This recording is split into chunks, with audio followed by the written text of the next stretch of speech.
بالله من الشيطان الرجيم بسم الله الرحمن الرحيم قل للمؤمنين يغضوا من أبصارهم ويحفظوا فروجهم ذلك أزكى لهم إن الله خبير بما يصنعون. Assalamualaikum warahmatullahi wabarakatuh. Teman-teman sekalian, para ulama mengajarkan kepada kita bahwa salah satu cara kita menjaga ibadah puasa kita itu adalah dengan menjaga pandangan mata. Karena pandangan mata itu akan mempengaruhi pahala ibadah puasa kita. Puasa kita bisa bernilai kebaikan, bisa juga bernilai kesia-siaan, tergantung dengan apa yang kita lihat di siang hari. Makanya hari ini saya pengen ngajak kita untuk mentadaburi satu firman Allah di dalam surat An-Nur ayat 30 tentang menjaga pandangan atau ghaddul basar. Allah berfirman, katakanlah kepada laki-laki yang beriman, hendaklah mereka menahan pandangannya dan memelihara kemaluannya. Yang demikian itu adalah lebih suci bagi mereka. Sesungguhnya Allah mengetahui apa yang mereka kerjakan. Sedangkan di ayat 31, Allah Subhanahu wa taala memerintahkan hal yang sama kepada perempuan-perempuan yang beriman. Artinya menjaga pandangan ini bukan hanya bagi laki-laki sebetulnya, walaupun Allah dahulukan laki-laki dari perempuan, karena biasanya yang paling sulit menjaga pandangan itu cowok, laki-laki. Tetapi juga perempuan disuruh menundukkan pandangan, menjaga pandangan, karena itu bisa menjadi penggugur pahala ibadah, terutama ibadah puasanya. Dalam konteks zaman sekarang, mungkin menjaga pandangan, apalagi kita sekarang lagi dalam kondisi stay at home, di rumah aja, bukan lagi soal melihat apa yang di luar, kayak di mall, di tempat hiburan, atau di jalan, tapi di sosial media. Karena kita mudah sekali mengakses di rumah, ngapain lagi kalau nggak kita mengakses internet. Kita akan lihat YouTube, kita akan lihat di Instagram, kita akan lihat foto-foto yang di broadcast teman-teman di grup, dan segala macam, atau sekedar kayak video call atau apapun. Nah, artinya itu juga termasuk di antara pandangan-pandangan yang harus diperhatikan. Walaupun bentuknya cuma foto atau video, bukan langsung sama, karena fitnahnya sama. Sehingga kalau misalnya kita nggak hati-hati dalam melihat postingan orang di sosial media, terutama postingan-postingan yang vulgar, maka tanpa kita sadari hari itu pahala puasa kita tuh sampai habis.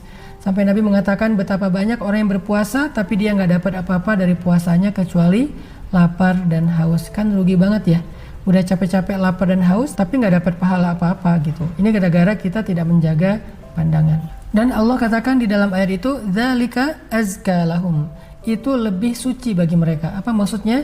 Di sini ada kalimat azka, tazkiyatun nafs. Ternyata menjaga pandangan itu juga bisa membersihkan hati. Menjaga pandangan itu bisa membersihkan jiwa. Sehingga kalau kita ngerasa kayak gampang baper, kita ngerasa kayak ada penyakit hati, susah untuk lupain kesalahan orang, gak bisa ngelupain mantan, salah satu caranya adalah jaga pandangan, jangan kepo.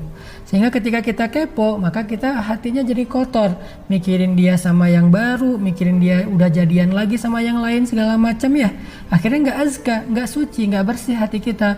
Kalau hati udah nggak bersih, ibadah itu udah nggak nyaman. Karena ibadah kita tuh dimulai dari hati, yaitu niat. Kalau hatinya udah kotor, maka ibadahnya juga akan rusak. Makanya Allah mengatakan cara menjaga ibadah, jaga hati. Cara menjaga hati, jaga lisan, jaga pandangan, jaga hal-hal yang bisa merusak hati kita. Kemudian di dalam sebuah hadis ini ada sesuatu yang sangat keren nih menurut saya.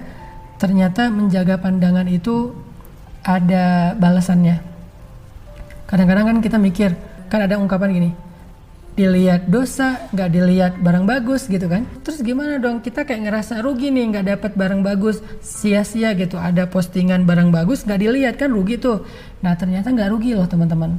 Nabi SAW menjanjikan kita kalau mampu menjaga pandangan ada gantinya dari Allah. Apa kata Nabi? Hadis riwayat Ahmad dengan derajat sahih. Kata Nabi, innaka lan tada'a syai'an lillahi azza wa jalla illa baddalakallahu bihi ma huwa khairun laka min. Sesungguhnya jika engkau meninggalkan sesuatu karena Allah, maksudnya ninggalin sesuatu yang harusnya kita pengen lihat tapi kita nggak lihat, padahal kita pengen, karena Allah Subhanahu wa taala, maka apa janji Allah? Niscaya Allah akan memberi ganti kepadamu dengan yang lebih baik. Kalau kita meninggalkan sesuatu karena Allah, apakah itu riba, apakah itu pacaran, apakah itu postingan, apakah itu komen hate, apakah itu pandangan yang gak baik, tontonan yang gak baik, video yang gak baik, kita tinggalkan karena Allah, Allah akan ganti untuk kita dengan yang lebih baik daripada itu. Ini janji Nabi, hadisnya sahih. Artinya siapa yang ninggalin pacaran karena Allah, Allah ganti dengan pasangan halal yang lebih baik. Siapa yang ninggalin riba karena Allah, Allah ganti dengan rezeki yang lebih baik. Siapa yang ninggalin hate comment di sosial media orang karena Allah, Allah akan berikan kepada kita followers yang lebih baik. Dan siapa yang meninggalkan tontonan, video, foto, pandangan yang gak baik karena Allah, nanti Allah akan menggantinya dengan pandangan yang lebih baik. Apa pandangan yang lebih baik? Memandang wajah Allah Subhanahu wa taala di akhirat. Tapi pengen di dunia juga Ustadz, memandang wajah pasangan yang kita cintai karena Allah. Siapa yang bisa ninggalin pandangan yang gak baik di sosial media, tontonan yang gak baik di sosial media, nanti Allah akan berikan kenikmatan bagi dia untuk bisa memandang wajah pasangan yang dia cintai dan pasangan itu mencintai dia karena Allah. Itu lebih baik. Atau kita bisa juga memakai nasihat dari Ali bin Abi Thalib. Ali bin Abi Thalib pernah mengatakan, siapa yang menjaga pandangannya di siang hari, maka Allah akan ganti dengan kenikmatan ibadah di malam hari. Itu maksud hadis Nabi tadi. Siapa yang meninggalkan sesuatu karena Allah, Allah ganti dengan yang lebih baik. Siapa yang meninggalkan tontonan dan pandangan yang gak baik karena Allah di siang hari, nanti Allah akan berikan kenikmatan ibadah di malam hari. Tahajudnya nyaman, tilawahnya nyaman, tarawehnya nyaman, doa dan istighfarnya nyaman sepanjang malam. Dan itu lebih baik daripada dia menghabiskan waktu dengan tontonan-tontonan yang kurang bermanfaat. Mudah-mudahan dengan kayak gini kita jadi lebih semangat untuk menjaga pandangan kita dengan keyakinan. Yang pertama, itu bisa menjaga hati kita dan ibadah kita. Yang kedua, dengan kita menundukkan pandangan, menghindar dari sesuatu yang tidak baik, Allah akan menggantikan untuk kita dengan pandangan yang lebih baik. 1, pandangan yang paling baik memandang wajah Allah. 2, memandang pasangan kita yang kita cintai karena Allah. Yang ketiga, Allah ganti dengan kenikmatan ibadah di waktu-waktu yang lain.